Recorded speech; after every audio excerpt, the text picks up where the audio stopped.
चिहानबाट photo लिन ल्याएर कमरेडको करोडलाई फाँसीमा चढाएका थिए। याद राख्नुहोस्, जनता सर्वशक्तिमान हुन्छ। जनता भन्दा माथि अर्को कुनै निर्णायक शक्ति छैन। नेपालमा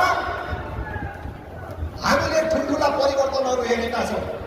आज प्रचण्ड जसले चुनाव जितेर आउनु भनेर राप्रपालाई धक्कु लगाउने, राप्रपालाई चुनाव जितेर आएर देखाउनु भनेर धक्कु लगाउने केपी ओली र अरू गणतन्त्रवादी नेताहरूलाई भन्छु, नेपालका तीनटा ठुला परिवर्तनहरू 2007 साल, 2046 साल र 65-63 को तीनटै आन्दोलन भोटबाट भएको होइन। त्यो तीनटै परिवर्तन भोटबाट भएको होइन।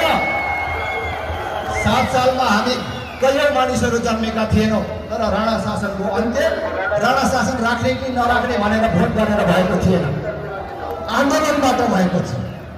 46 सालमा बहुदलीय व्यवस्था ल्याउने कि नल्याउने भनेर चुनाव भएको थिएन, चुनाव 36 सालमा भएको थियो, पञ्चायतले जितेको थियो।